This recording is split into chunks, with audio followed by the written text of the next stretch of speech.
What's up, boys? Welcome back to today's vlog. We are actually doing something that I've been dying to do for a little while, and that is a comparison video between my Mark 7 and the new Mark 8 GTIs. I'm excited because I'm kind of want to see just the differences. This is a great chance to kind of see if you guys are looking to go from a Mark 7 to a Mark 8 or a 7.5 to an 8. 7s, you know, are very similar to a 7.5.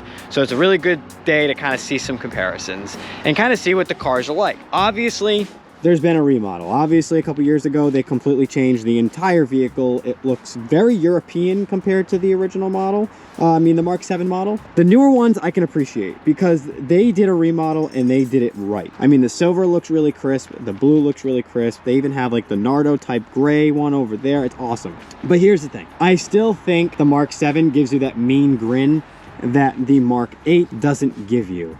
That's the only thing I don't like. You know, I don't think it gives you more of a economy, more like chill vibe. And this one gives you like, I'm the devil, I'm badass, here I am, right? Like it has like that, it gives you that statement just in the front nose and the headlights. And wow, this is my first time sitting in a Mark 8.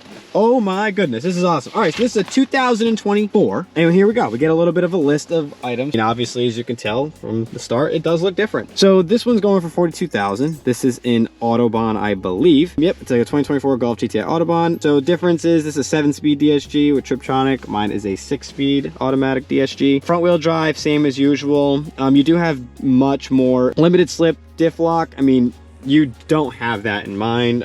Torque steer is probably non-existent in this thing. 2433, which is pretty much the exact same as mine. I think mine's 2532. If I'm not mistaken, I think mine's 2532, but I could be wrong. So the one thing I can notice kind of right off the bat is the seats. So I'm in love with how they crafted the GTI seats.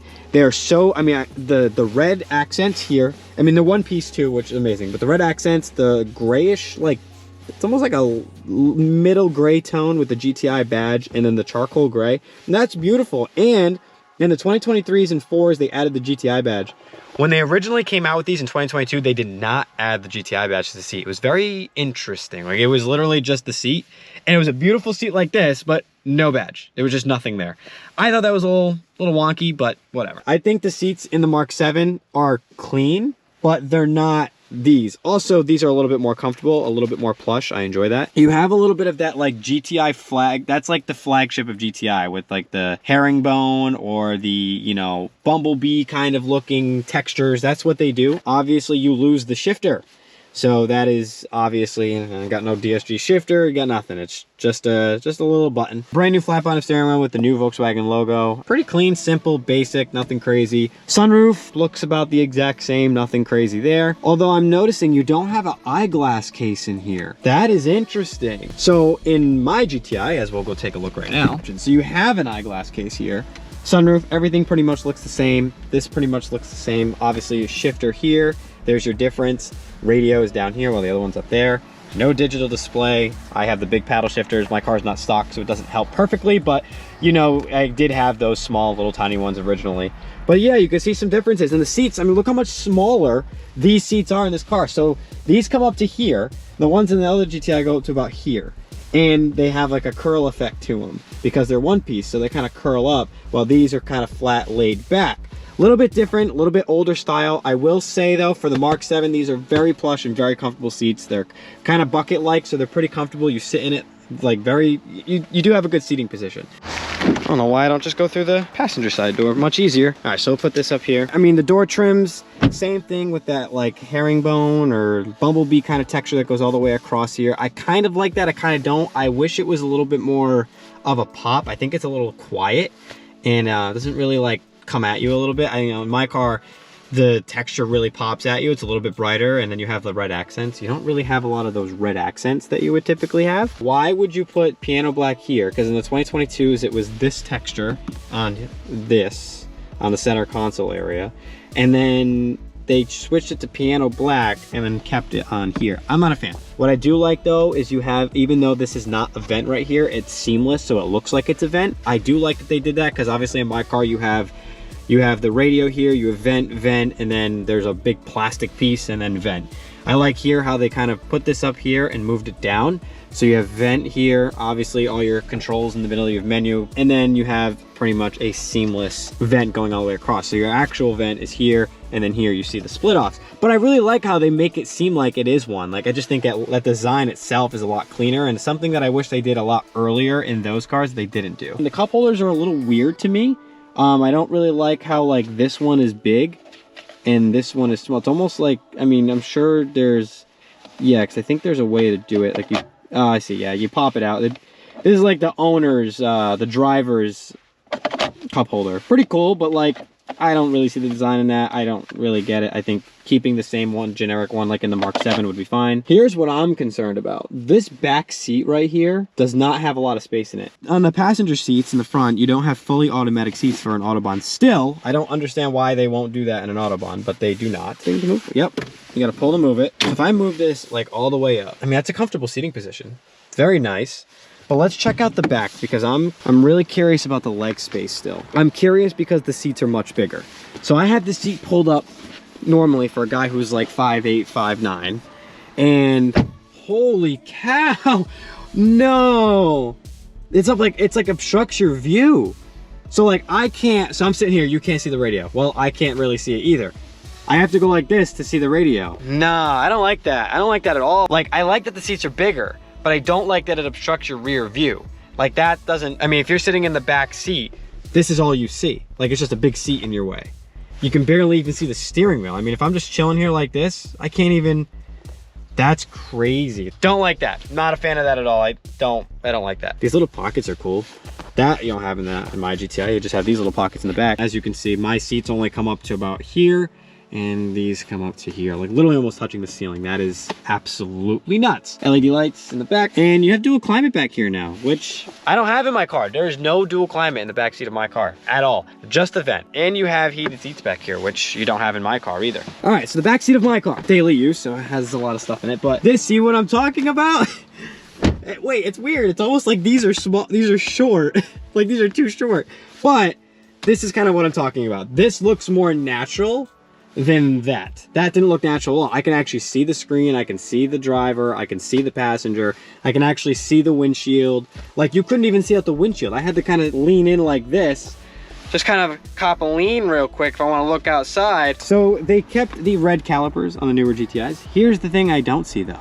So you see this caliper and what's on it, right? And then you go look at mine, and there's a big GTI badge right there. So Volkswagen, what did you do? You got to keep the GTI badge on the calipers. Come on now. That is absolutely signature. As you literally can see from me, it's perfect. Mirrors are the same. Door handles do the same type of functions with the lock like this, unlock like that. Keyless entry. And then the rear end, it pretty much looks 100% different. The only thing that's kind of the same is this top. This kind of looks very similar to mine. You could add the same old extensions here or up here. But they changed the taillights, which I said in the Golf R video that I absolutely love these taillights. I think they're much more innovative, prettier. I was afraid what they were gonna do, and I was happy with what they did though. Same thing with the plate on the bottom. What I do like about the bottom is you can almost fit like a European plate on this one, while mine you can't. Mine's much smaller, it might be harder to fit a Euro plate. This thing is so large, you could create holes to put a huge Euro plate right here. Like, it's almost like this is the European version.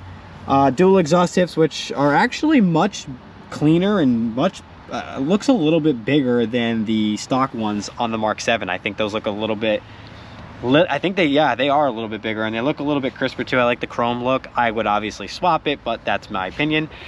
And the one thing I like is that their stock rear diffuser is much more aggressive. I mean, it is really aggressive. I mean, it has like this little dip right here that goes like, it's almost like active arrow kind of. Look at that. It goes, starts here, goes here, and dips down.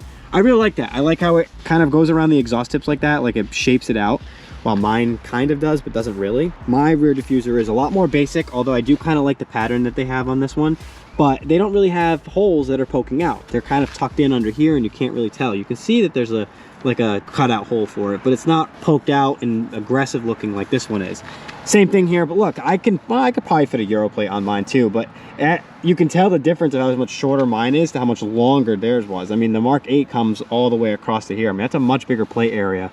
Taillights on these are still absolutely amazing. I've loved them since day one and they are sexy, but I do like the new ones. I can appreciate the new ones. But if I had to say, the rear end of this car looks clean, but I like the Mark 8 better.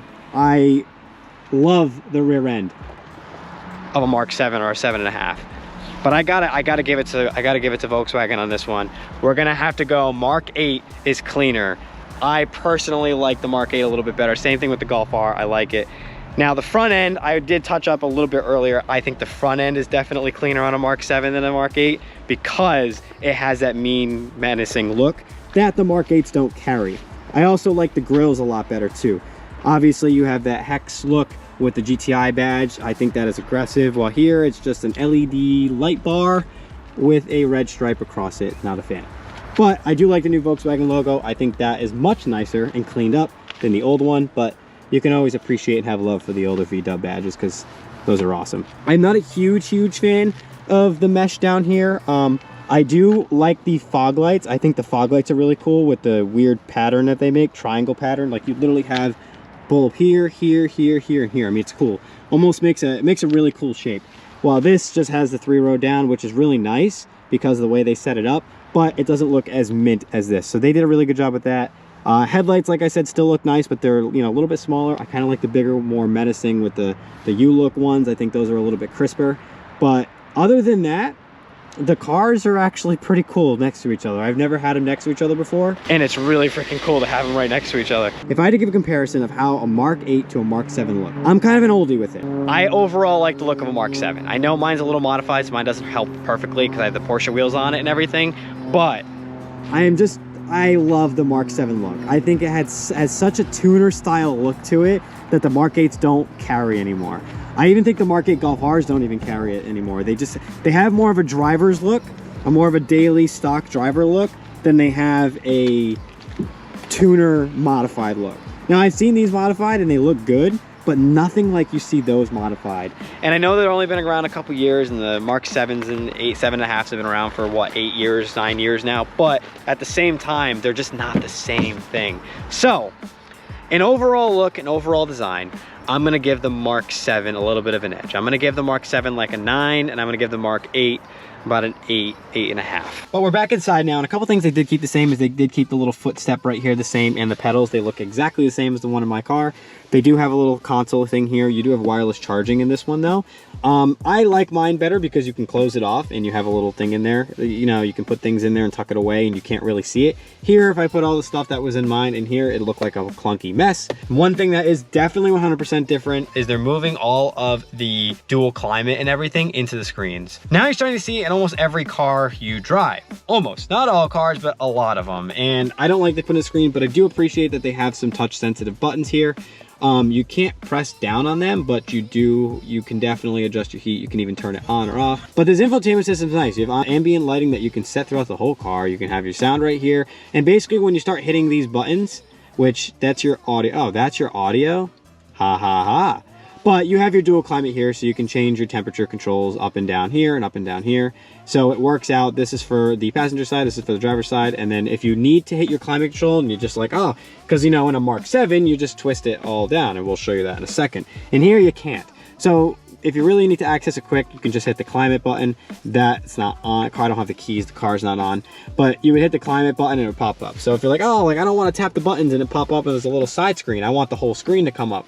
Well, you're in luck. If you're just driving, you're like, oh, I gotta change the climate, tap the climate, you have everything up. You can either tap it on the screen to change it, or you can just hit these buttons. I like how they still point it towards you and they don't point it this way. In a lot of cars, they point it straight. This car, they still point it kind of towards you, and I love that so much because it's right near you. Oh, it's awesome. So we get my car, same thing. The radio is kind of pointing this way and not this way if you're sitting back, which I'm sorry, the sun's kind of in the way, but if you're sitting back, that's not kind of pointing straight or towards this way, it's going that way, and I love that. But I do like the new design of it on the top. I definitely think it looks a little bit cleaner than it does in here. I mean, this is obviously an older style, but I mean, that's why I appreciate these a little bit more than I appreciate those, is because I like the older classic tuner look. I'm not much of a vintage guy at all, but like, I can appreciate a flagship car that took off more than they thought it would, and that's what this car did. The Mark 7 took off so much more than they ever thought it would, because the Mark 6 did good, the Mark 4s did great, the Mark 5s did okay, the Mark 6s did iffy, and people did some cool builds, and then they hit Mark 7, and the Mark 7 just went nuts, crazy, everybody was buying it, there's Facebook groups all over the place, millions of people bring it to shows. This car I can appreciate, because although it's not the newest technology, not the most exciting, doesn't look as pretty on the inside as a Mark 8, yeah, that's all good and true, and I guess, but I can appreciate and sit back and say, this is just amazing. You know, it's just the classic flat bottom steering wheel with your analog display, decent 6.5-inch screen so you can just listen to music, and then on top of it you got the performance. I have the 6-speed DSG that puts out 230 horsepower and 260 foot-pounds of torque, and then the Mark 8, that car boasts 240, 273, so there's a little bit more power in it.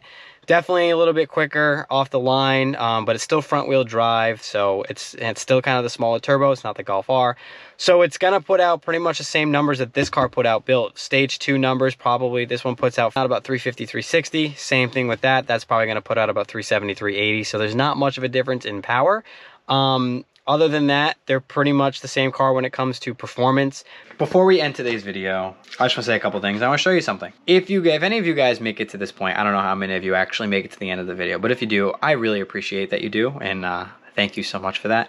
If you do, comment down below. Say made it to the end, or just let me know. I'm always curious, and I appreciate that, especially this time, because I have something that I found that I want to show you guys. I made a vision board a long time ago while I was in school. It's 2011, so I was in 5th grade in 2011, so I was about 12 years old. And when I made this, I made a list of cars, a bucket list of cars I've always wanted to buy. And here's the list: 2012 Chevy Camaro Z01, 2002 Saleen S7 Mustang. No, 2002 Saleen S7. If you guys don't know the car, you gotta search it up. That car is awesome, and it's actually very rare now, probably super expensive. A Mustang, a Pontiac GTO, a Lamborghini Gallardo 05, a Bugatti Veyron, 2007 Chevy Camaro Concept, Mitsubishi Lancer Evo, so an Evo 9, a 370Z, love that car. Chevy Corvette 2010, 2011 Ferrari 458 Italia, 2012 Porsche 911 Carrera S, and a 2013 Ford Taurus Show. So I actually have a couple things. I have an old Camaro here, which is sick. I have, looks like a Mustang GT from like 2010 there, printed out. And then I have a 370Z. Pretty freaking cool. And I must say, some of these cars are really not on my bucket list anymore, but I would love to buy all of them. A Lamborghini Gallardo is something I've always wanted and will always be looking to buy someday. A Pontiac GTO, and definitely a 911. I've loved Porsches my whole life, and I would definitely love that. So with that being said, also, there's me when I was little. Your boy was killing it, and we are representing Tom Brady with the folder, because the GOAT, the boy. Love that. It actually used to be a homework folder when I was a kid. Love that. That's crazy. So happy that I found that. Figured I'd showcase that for you guys because I thought that was pretty sick. If you guys haven't already, make sure to hit that subscribe button. Support the boy so he can get his cars that are all on his bucket list and his vision board. Really cool that I wrote down my dream cars as a kid. And it'd be really cool to be able to get a lot of these cars and build them on the channel and do some cool things with them. But, you know, if you haven't, make sure hit that subscribe button, support the boy, hit that bell so you get notifications whenever I post videos. I will see you in the next one. Peace out, boys.